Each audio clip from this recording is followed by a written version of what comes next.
L'altre dia, quan vam anar allà als Rosales, en el pont, vaig veure que la barana estava com molt malmesa i molt rovellada, i era si, i ara que s'han posat les llums i que se l'ha posat només en un cantó i a l'altre suposo que aviat li posarem, perquè si no la gent només podrà travessar un cantó perquè a l'altre no hi ha gens de llum.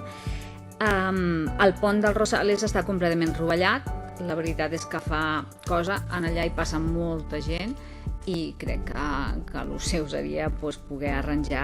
aquell pont.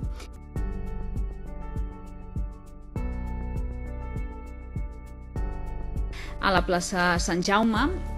hi ha